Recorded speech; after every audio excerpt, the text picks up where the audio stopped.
Magandang araw sa iyo, Kawaldas, at welcome sa isa na namang unboxing ng ating binili online. At syempre galing ng Lazada yan, ano po. At kaya na nakikita mo sa title, ito ay isang steamer. At ang presyo niya, ayan, huwag na tayo magpaligoy-ligoy pa. Nakikita ba ng maayos? Ayan, 268 pesos and 50 centavos kasama na pati ang shipping fee. Okay, so buksan na natin para makita mo. Mura lang, ano. Yan lang ang kaya natin bilhin online. Pamura-mura lang tayo. Kung meron ka namang mabibiling mas mura, ba't ka pa bibili ng mahal? Diba? Lalo kung matibay-tibay din naman siya. Diba? So tinitingnan ko yung camera kasi minsan na out of focus eh. So unboxing tayo. At ito ang bumili ng steamer na to ay yung misis ko. So hindi ako bumili dito. Excuse me po. Ay, condolence nga pala ha sa ating idol Mike Enriquez sa kanyang pamilya. Okay, so ayan ang itsura ng steamer. Mukhang pang siopaw. Nakita mo ba yung itsura niyan, Kawaldas? Ayan, oh, picture niya, oh.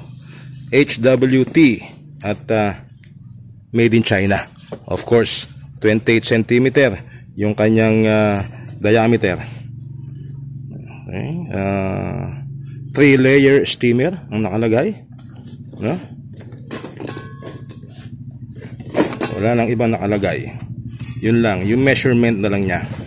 Measurement niya, syempre, centimeter ang basihan. At anyway, buksan na natin.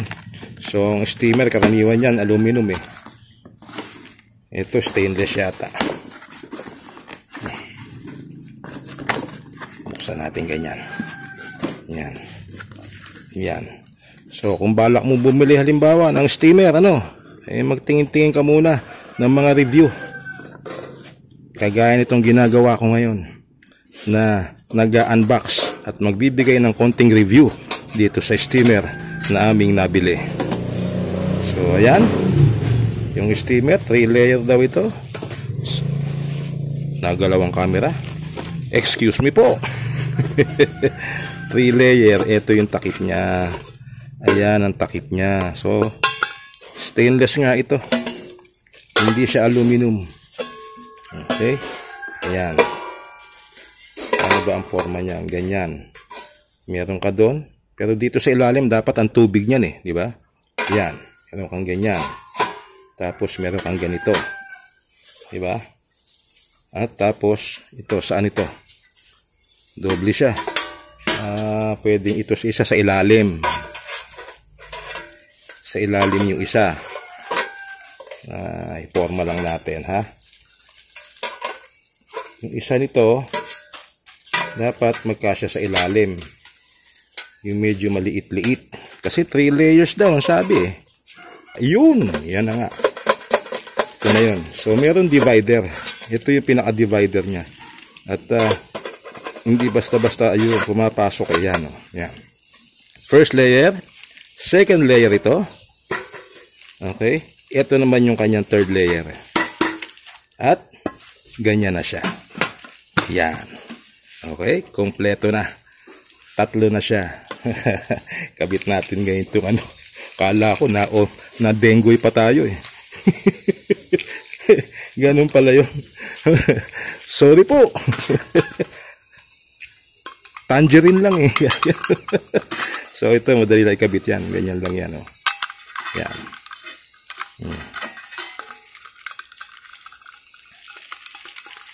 So itong brand na to, gaya ng nakita mo, HWT. No. So tama lang yung sinasabi niya. Yan, yan, yan. Kabit na, kabit na. Yan. Tama lang yung sinasabi niya dito. Yan. One piece. 3 layers. Okay, ayan, 3 layer nakalagay. 3-layer steamer. Okay. 1, 2, 3. Sa ilalim yung tubig. So, sa halagang 268 pesos and 50 centavos, buwaris na rin, ayaw pang pumasok ko. Ayun, pasok na. Ayan. Baliktad. Ayan. So, Kawaldas, 268 pesos and 50 centavos kasama na ang shipping fee. Meron ka ng steamer. Okay, pang siomay, halimbawa, pang siopaw, at saka leche plan. Pwede din, mag-i-steam ka ng isda. Pwede rin dito. So, mag-steam ka halimbawa ng ayungin, ng biya. Dito, maliit. Maliit na tilapia. Ayos na yan. Kawaldas. So, goodbye. Goodbye na misis ko. At yung material niya, sabi ko nga sa'yo, stainless yan, Medyo sturdy din, Maayos. Hindi lukutin, Hindi madaling malukot din. Ito lang ang medyo pliable. Pero syempre, ingatan mo na lang yan. Yan. Ito, matibay din, Tibay din. Sturdy yung pag-aagawa. Mura na to, sa halagang 268. Assuming na 40 pesos yung delivery fee. So, lumalabas ito, 228 pesos lang. Diba? Siyempre, may delivery charge tayo. Kaya, ayan. So, yan ang ating nabiling steamer online. Maraming salamat sa panonood, Kawaldas. At magkita-kita tayo sa iba pang mga videos. Diba? Babu.